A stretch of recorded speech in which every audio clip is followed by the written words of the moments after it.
Welcome back to the Ed Morrissey Show podcast. Joining me, as always, the Prince of Twitter, the Regent of RedState.com, Andrew Malcolm, at A.H. Malcolm on the Twitterses, if you can get the Twitterses to work. Have you been able to get the Twitterses to work? I've been having a hell of a time with that.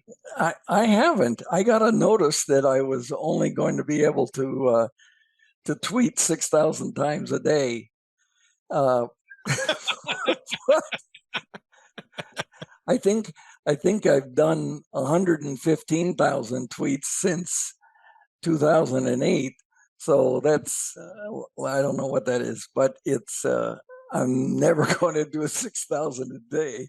Well, I think it's that you can read 6,000, and they bumped it up to 10,000. If you're a paying subscriber, you can read 10,000 tweets in a day. If you are not, you can read 1,000 tweets in a day.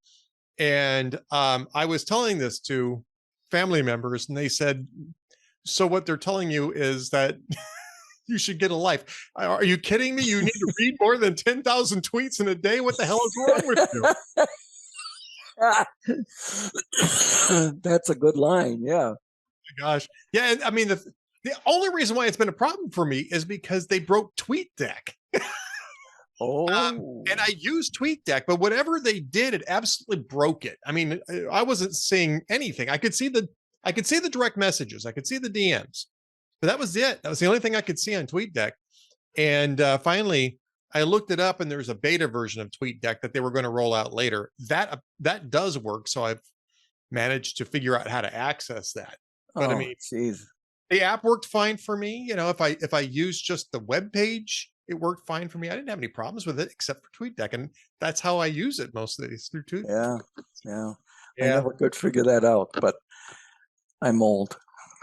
Well, I mean, I almost feel old talking about TweetDeck because that was like one of the original interfaces for it.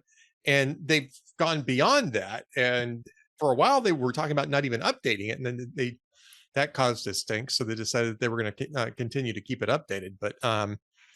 But yeah, I mean, you know, it's, I mean, I don't know what to say.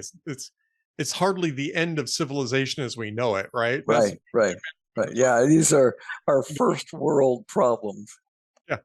I'm not even sure they're first world problems. I think they're virtual problems. They're problems we create for ourselves. But a lot of people are really annoyed by this. I don't blame them. It's annoying because it's an interruption of a previous, you know, previous service. And tech is wonderful until it isn't.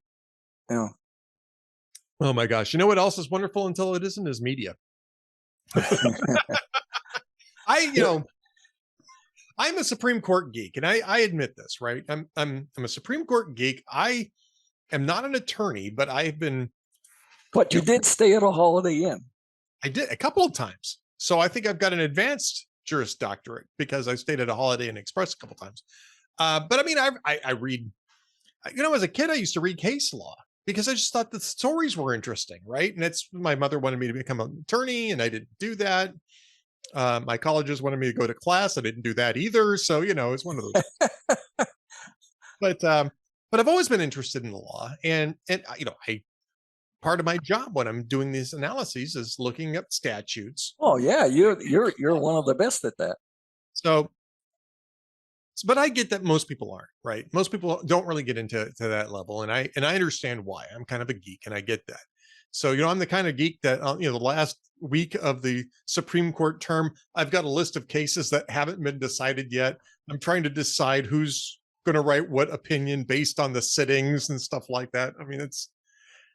So I get that I have a deeper level of interest than most people, but you know, when media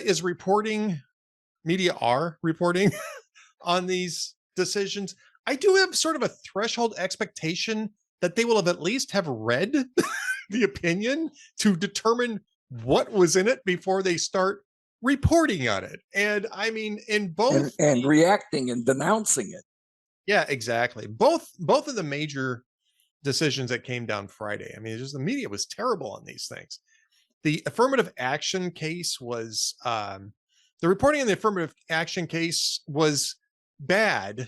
The one on 303 Creative was flat out false. I mean, the reporting on this was false. They were reporting that the Supreme Court had ruled that businesses can refuse to serve LGBTQ plus IA, individuals, which was not at all what the decision was about.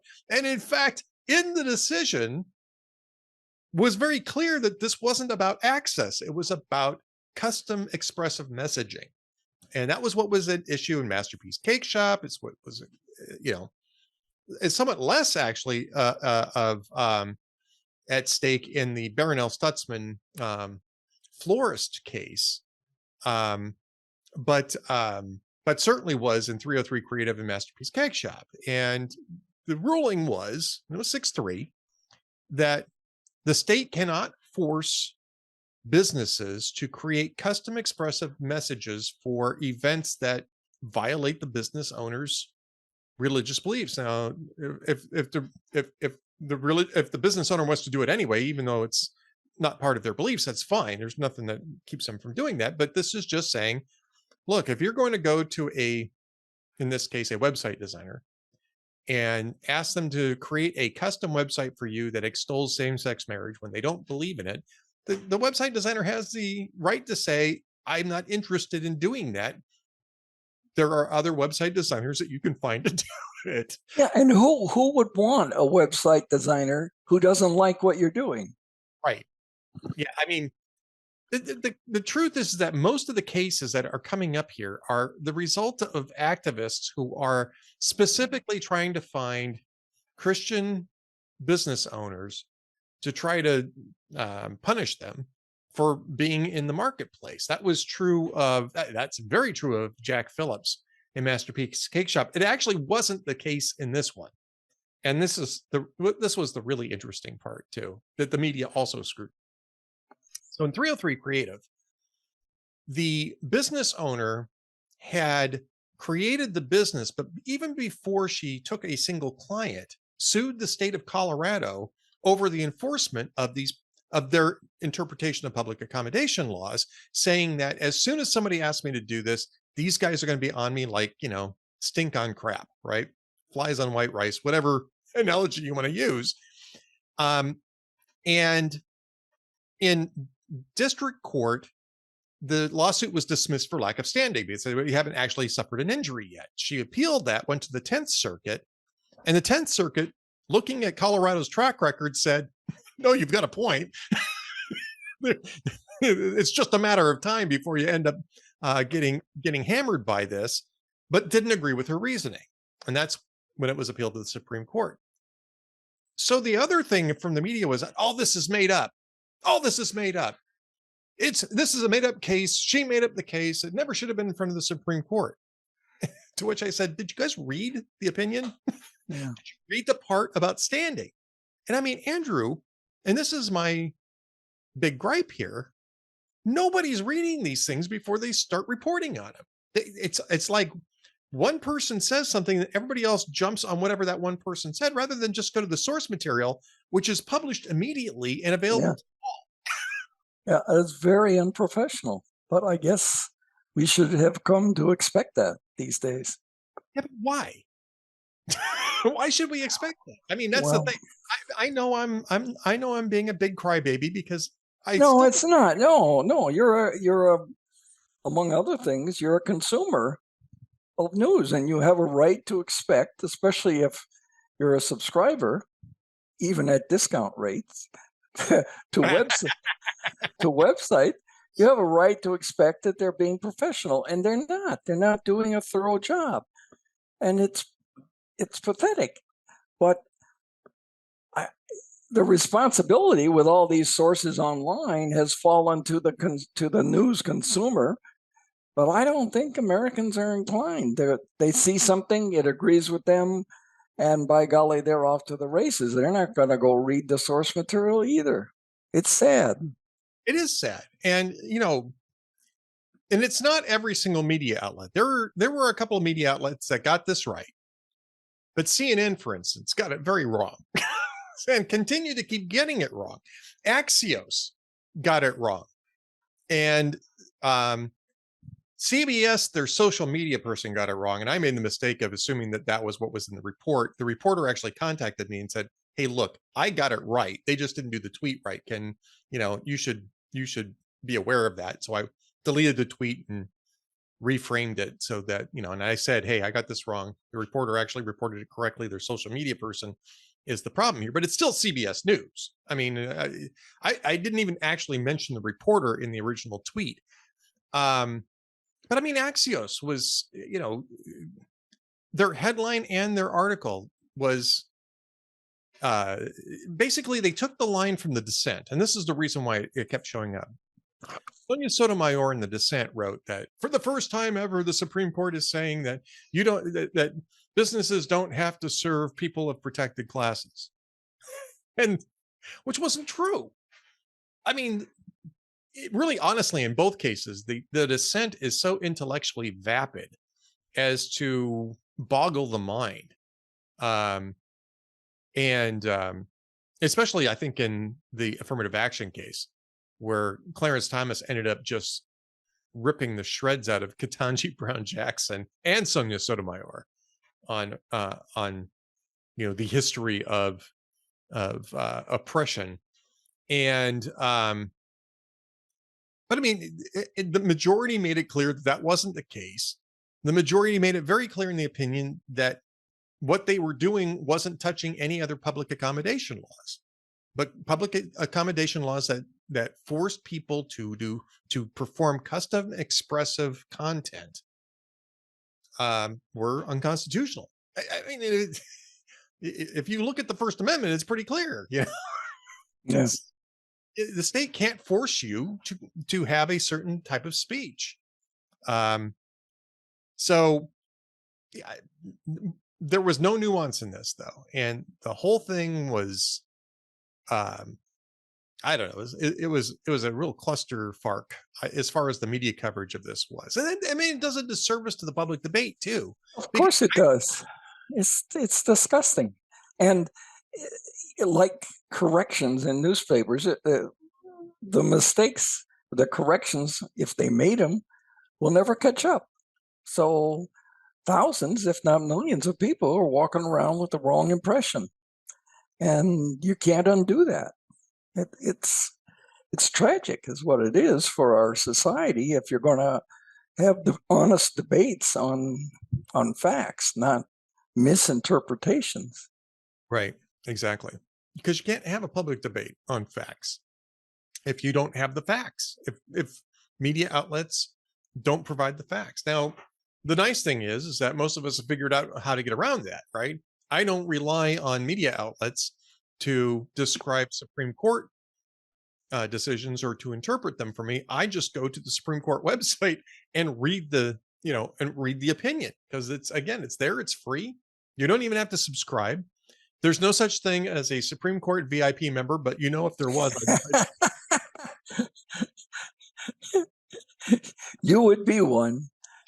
I might be the number one Supreme Court VIP subscriber, actually, but I'm on that website a lot.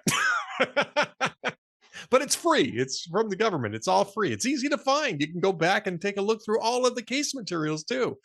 Tell us, Ed, what is the Supreme Court website? SCOTUS one. SupremeCourt.gov. Just very simple. SupremeCourt.gov. And it is the best of the federal judiciary websites in that regard, because the rest of them are really inconsistent as to how much information you can actually get. Some of them will let you find opinions. The appellate ones, I think, are fairly consistent on that, but the districts are not. And you have to subscribe to, it's not FindLaw. I can't think of the name of it now. There's a subscription service that you have to pay through the nose to get, so you can get to the information at the district level in most cases. And, some of those opinions matter and you can't get to them. And that's when you have to rely on reporters who have access to things like Nexus. And it's not FindLaw. I can't think of the name of it right now. That's okay. I didn't ask. I told you I was a geek, Andrew. I said, I'm a geek. I'm a geek. This is me proving I'm a geek. Now you're going to tell us you're a vegan. No, I will. I bought a smoker and a Solaire grill, so I'd be the world's worst vegan if that was the case. No, that's not me. Yeah. But in fact, I did my smoked salmon in my smoker. Oh, geez. How long do those things have to smoke? Well, the salmon's relatively quick. I mean, basically, you're baking it is what you're doing with the smoker, because it's not a low temperature. It's 325, and it goes for about 45, 50 minutes or so before it gets to the right temperature. But I mean, if you're talking like ribs, you're talking 5-6 hours in there. If you're talking brisket, you're talking more like about 10 or 12 or 13 hours in there. Wow. Because it's got to be low and slow. And man, it comes out great, but it's a commitment. Yeah. Wow. Really? So you get smoke from wood, right? You have to use. Well, I got a Traeger, right? So it's wood pellets. So, but if you do it traditionally, you get one of those big cylinders out there and you get your own wood. You can buy pellets, but you can just buy regular wood too, whatever wood it is that you're looking to use. And then you got to be out there stoking it and making sure the temperature's right and all that kind of stuff. Yeah, I think I'll just go to Tony Roma's. It's a good decision. You don't save money, by the way. I should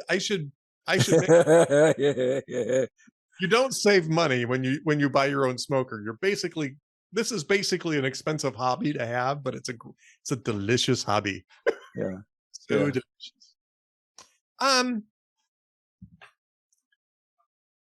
One more topic before we get to your column too, just because I found it very interesting. Because we tend to talk a lot about how badly media performs. I do want to point out one instance where I think that a media outlet, one that conservatives generally don't like, did an excellent job. And I don't know if you've seen this yet or not, but the New Yorker has a very long, in-depth report on what happened with OceanGate's Titan submersible. Ben Taub is he won a Pulitzer Prize a few years ago for some other reporting he did at the New Yorker. And this is about, I would guess, 5,000 to 6,000 words.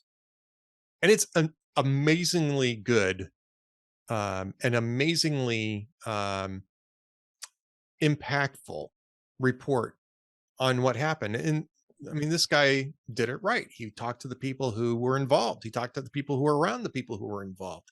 There is a whole lot of stuff that was going on, most of it not good, with Stockton Rush and OceanGate, which we all kind of suspected, right? And the reason why nobody was talking about it publicly was because this guy was bullying people. He was using his wealth to bully people into silence by threatening them with basically legal demolition if they talked about the stuff that they knew. Jeez. I mean, I highly recommend this. And so while I'm bashing media, I mean, there are times when the media does a really that's true. It's so necessary. The New York Times did a piece, I think it was last month, on, you remember that town, was it Baku, or that town where all the atrocities occurred early on in the Ukraine war? Bakhmut, yes. No, not Bakhmut. It was the one near Kyiv. It was, but it began with B. I forget what it was. Oh, anyway, yeah, but go ahead. Yeah. So anyway, they did the most amazing, and I say this without qualification, the most amazing reporting job I have ever seen. They had a whole crew. They got from videos, citizen videos and local videos, pictures of the men involved in these atrocities and their names. And they got the cell phone and the cell phone records of the shooting victims that the shooters stole the phones from. And they tracked down the calls and called the families. Now, these are families in Russia. And oh my God, it was just so full of, well, incriminating, but painful personal details. And they had videos Citizens had taken through their windows of beatings of citizens and so on. And, I suppose nothing will happen to the criminals who did this, but it was just stunning where you say, how did they get this information? I mean, calling the families of soldiers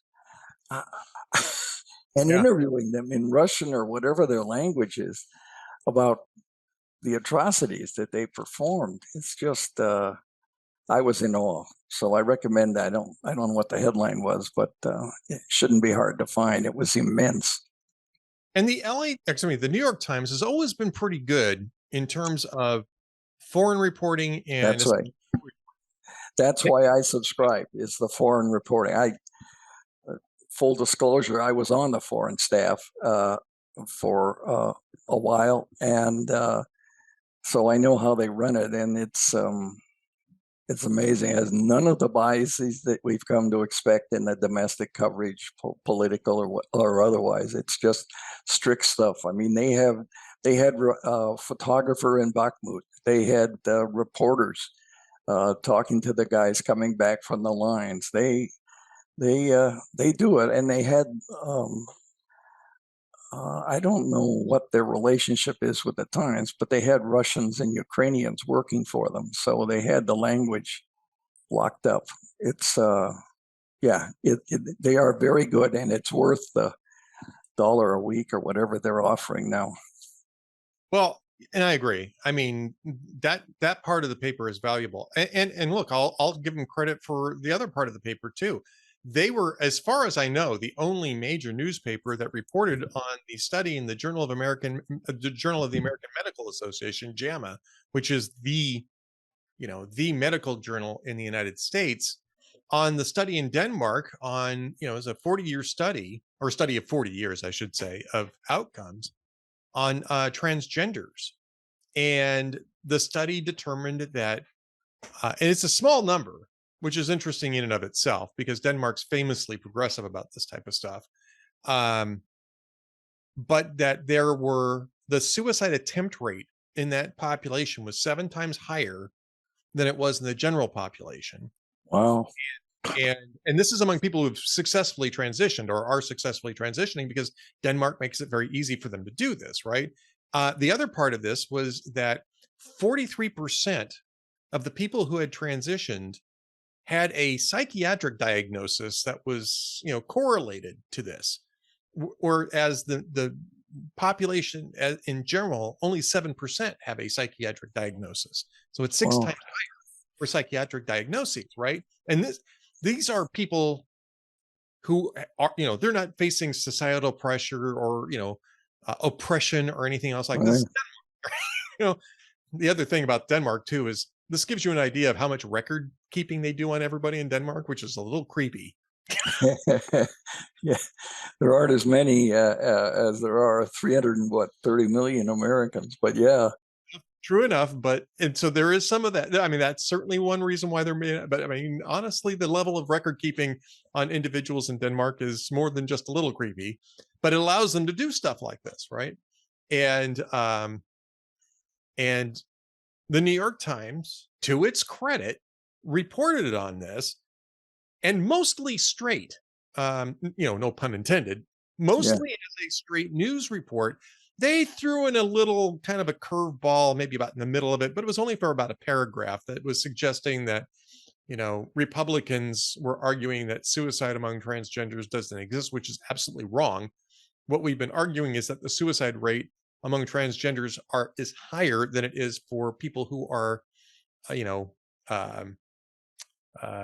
signaling some sort of gender dysphoria, right? And because the argument from gender activists is, would you rather have a dead son or a live daughter, or vice versa, right?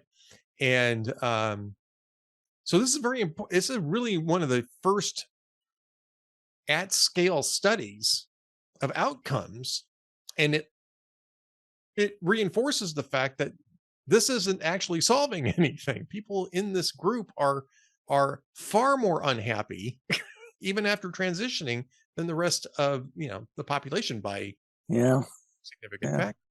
And the New York my, Times, to their credit, reported it. well, that's good.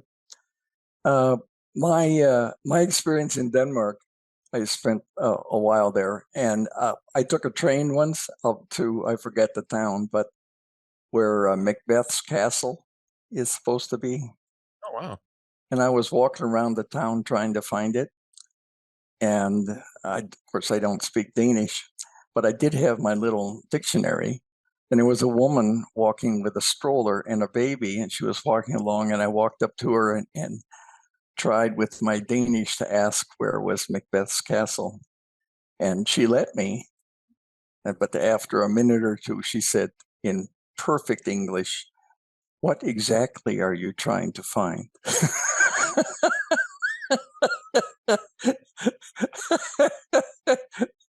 Would that be Hamlet's castle? Yeah, Hamlet. Yeah, I'm sorry. Yeah, Hamlet. Yeah, thank you. Oh, you're welcome. But shut up, Morrissey. I don't need it. I'm a geek in more than one way, man. Yeah, I guess you are. I guess you are. Yeah. Yeah, it's interesting. I've run into that before too, where and it was in. Well, at least it showed my sincerity in trying. I didn't expect them like so many do. I expect, well, of course, everyone speaks English or they're dumb. Right. Exactly. I'm sure she appreciated the fact that you were trying.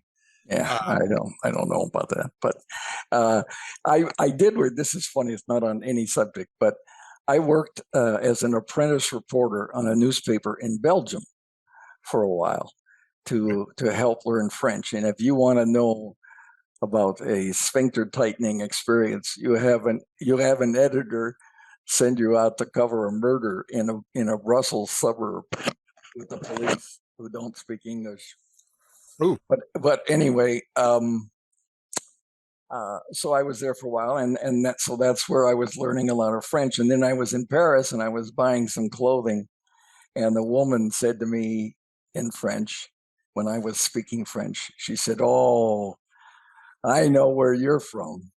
And I thought, okay, you found me out. You're Belgian.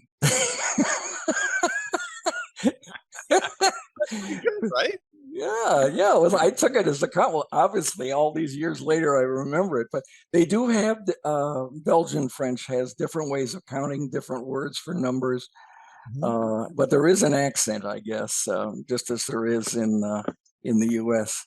People can say, "You're not from here." Okay, so I'm going to tell you a story about French from my earlier career. Okay. Yes.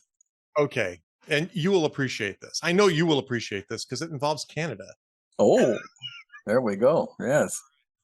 So I was working for a company that will not be named, but it was a pretty famous controls. It's a pretty famous controls company. And I worked in the Berg fire alarm section of this. And I had a friend of mine that worked on product development, right? And we were at a home show because we were developing something. It was like a home automation system that was primarily an alarm system, but would do some limited home automation stuff. And this is like, what would this have been? Something like 30 years ago, right? I mean, so it was pretty early on in this. So we're both at this home show, and it was a really nice product. I actually ended up having one in my house, and I loved it. It worked great. It had, I think, either 4 or 6 different languages it could operate in, including French. And the division president, our division president at the time, I forget what his name was. We called him Jean-Luc Picard.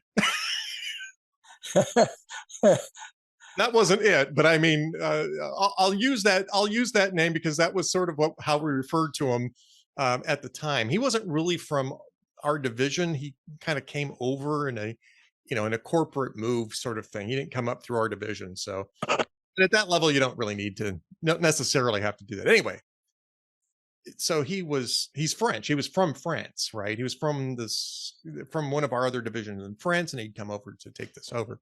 So he shows up, he's at this home show, and my friend is showing him the panel. I'm standing there while they're doing this, right? Because I was helping him out just with some odds and ends, nothing heavy.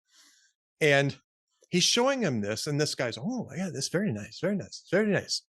And he spoke perfect English too. So I mean, he had a little bit of an accent, but he really spoke perfect English. And my friend, who was trying to impress him, says, and by the way, this, you can operate this in whatever it was, either 4 or 6 different languages, including French. And so he changes it over to French, right? And he starts going through some of the stuff, and the guy suddenly gets very offended. He says, this is not French. This is Québécois. Oh, Quebec. Yeah.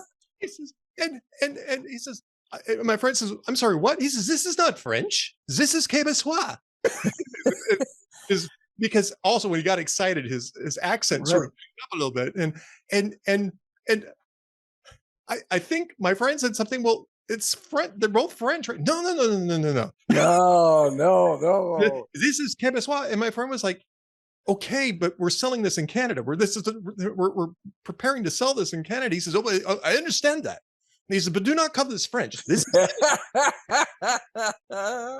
yeah, they're very protective of that. Quebecois French is, I mean, very distinctive, but it's what's the word? It's ancient French. It's the French that was going on when the French were in Quebec, which is real French, yeah. Ancient French, and French is modernized, but they didn't modernize it in Quebec. So the words for I'm making this up, but the words for table lamp are chandelier, and so if you were a Frenchman and you heard those words, you go, what? No, it's distorted, but it's just old fashioned. That's what it is. It's like an American speaking the English that was used here, with all. If you look at old newspapers where the S becomes an F and yeah. Anyway, has nothing to do with the news, but it's interesting anyway, right, Ed? And that's what we're about, is interesting, teaching people things and learning them ourselves, like the difference between Macbeth and Hamlet. Or the difference between French and Québécois. Yeah. Here's the moral of the story. Don't introduce your brand new product to your division president. Have the vice president do it instead. This is not the French. This is not French. This is Québécois. And he stomped off. He was not happy when he went. Oh, jeez. Yeah, they would. Product and my friend was doing a great job of demonstrating it, and he got into a huff and walked off, and we were both looking at. Did we just both lose our jobs here? We didn't hear anything about it later, but yeah. Okay. Before we get going to the jokes of the day, and I've got a joke of the day for you today. So do I. Okay, but I got to talk about your VIP column and your Malcolm on the Right. Got to start with Malcolm on the Right because, man, I love this title. Aging is better than the alternative, but then ... The hell of an ellipsis, Andrew. Yeah. Well, I was looking at the age of our well, everyone's aging who isn't very, but the age of our aged politicians in Washington. And oh my gosh, I don't know what the average age is, but it's decrepit. And, I mean, to make the point, it's not because Joe Biden is 80 that everyone is talking about his age. It's because of the impact of being 80 on Joe Biden. And it just shows. You've got, I mean, Henry Kissinger is 100, and you talk to him, and he doesn't look like he's beyond 70 or 80. I mean, it's we need to differentiate what we're talking about here. But anyway, I was talking about the ancientness of our politicians in Washington, and it's really kind of pathetic. People go, oh, we should have term limits. Well, number one, term limits will never happen because 37 states will never agree on a national pie, let alone term limits. So that's not going to happen. And the only term limits come as it does with the internet. You put the responsibility on the voters. 80 or 90% of these clowns in Congress get reelected, and they know they will be. So that's one reason why they don't pay attention to complaints from the heartland. And the frustration that they create there that Trump tapped into. There's all kinds of implications of this. So I had a lot of fun doing it, and it's it's a short audio, so I hope people enjoy it. All right. So what Russia's Wagner revolt means for Putin, the U.S., and how it unfolded. And I mean, this is an interesting column because I was watching it happen, online. Yeah, we all were. And I was stunned when Prigozhin just sort of lost his nerve and bailed out to Belarus. I mean, the whole thing is very strange. The whole thing. Yeah, it is. But to me, one of the most interesting parts of it is that we knew about it. I mean, when I first started studying the Soviet Union and Soviet politics, which it's not political; it's who's got the gun. But the only way we had of reading what was going on in the Kremlin was the lineup of these overweight guys in fur hats at a parade, and the big guy was on the right, and the number 2 was next to him, and so on. And when the number 5 moved up to number 2, boy, you knew there was an earthquake going on inside the Kremlin. But these days, you have Putin going on television and giving a speech, I think it was 11 o'clock at night, about the Wagner Group and his former friend Prigozhin, and arguing, and Prigozhin spending months denouncing, very careful not to denounce Putin, but denouncing the military bureaucrats in Moscow not funding his group and screwing up with the strategies and so on. I think Prigozhin, in short, he realized that the Russian army was not going to join him. So he only had like 10 or 12,000 guys with him moving up the road towards Moscow. So, might as well take the deal. Right. But he should not be in a high rise and stay away from the windows, and don't drink tea that he hasn't made himself. Exactly. Yeah, you're right. Boy, but it was fascinating to see the open revolt, the open dispute, the open arguing in a once closed society. It's a measure of how changed Russia is from its Soviet days, which ended in 1991. And I think Putin would like to restore it, but he's just obviously not going to be able to. The history of Ukraine and how it got its independence, this is one little aspect of it. But in 1991, the Soviet Union flopped, and so Ukraine got its independence. But, I mean, it had Chernobyl for one thing, but it also had its own nuclear weapons. So in order to keep the nuclear weapon club from getting too big, Britain, United States, and Russia guaranteed Ukraine's Soviet territorial sovereignty as long as they gave up their weapons, which they did. And they're now floating around somewhere in Russia. Yep. And then, of course, 1994 to 2020, to Putin's invasion, he just decided, well, I'm not going to pay attention to the Budapest Accord. Well, guess what? The West did the same thing to to Gaddafi. He had nuclear weapons.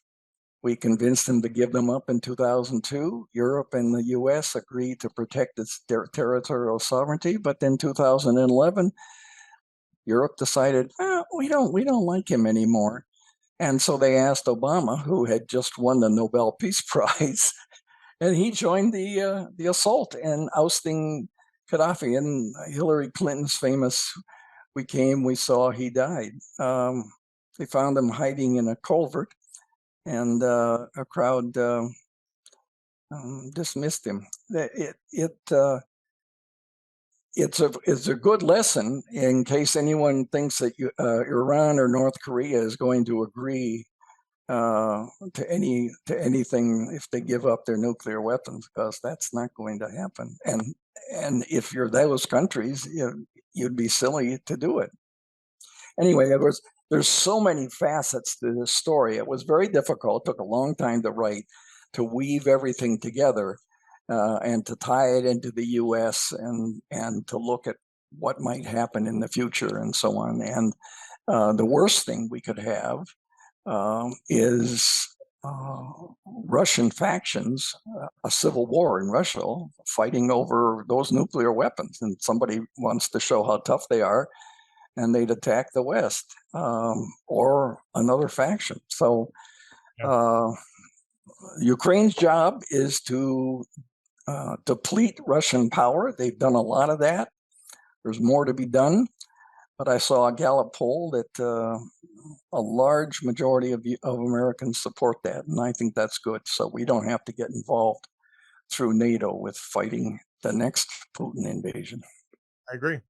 Okay. I think it's, I'd rather that Russia just pull out, but yeah, well, well, I'm going to do that. I'd rather see Ukraine degrade their ability to make to make war and launch other, imperial wars of aggression against the NATO. special military operations, Ed. The special military operation. Yeah. I stand corrected. All right. We got to get to the jokes of the week. Okay. Andrew. What's yours? I'll let you go first. Okay. I've got a couple. One of them is, these are old. Seth Meyers saying the Harvard Law School this week unveiled a new redesigned logo. It's a mother telling her friends her son goes there.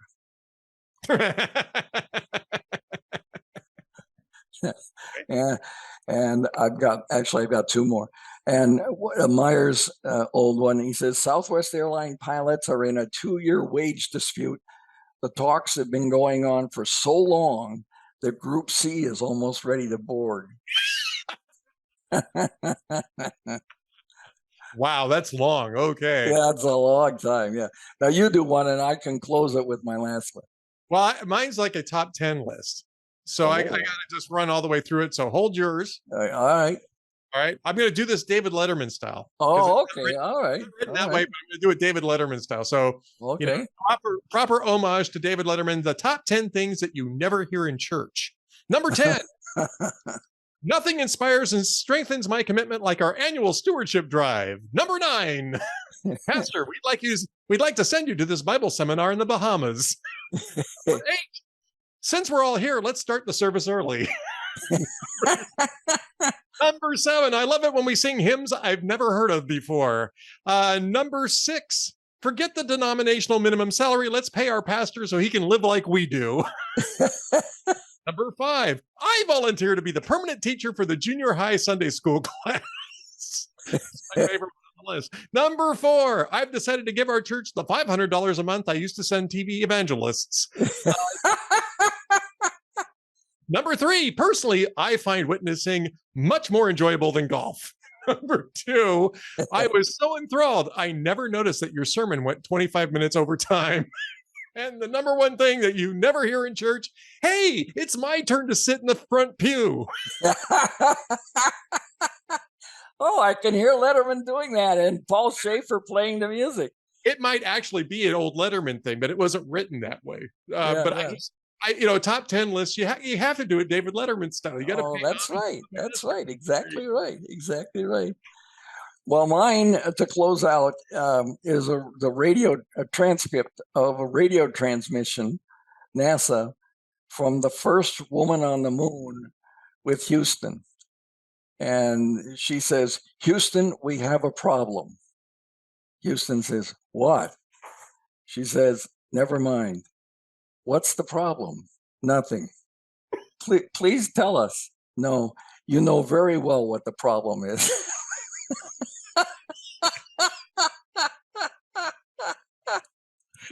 If you don't know what the problem is, I'm not going to tell you. I'm not going to tell you. Yeah, I'll be angry the rest of the evening.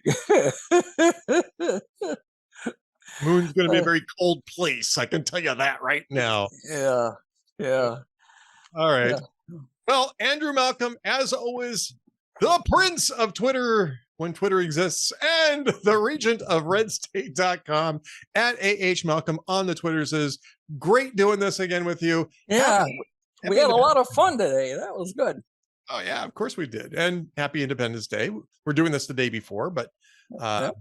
Same to you, and same to all of our Patriot listeners. Right. Next week, we can talk about Bastille Day.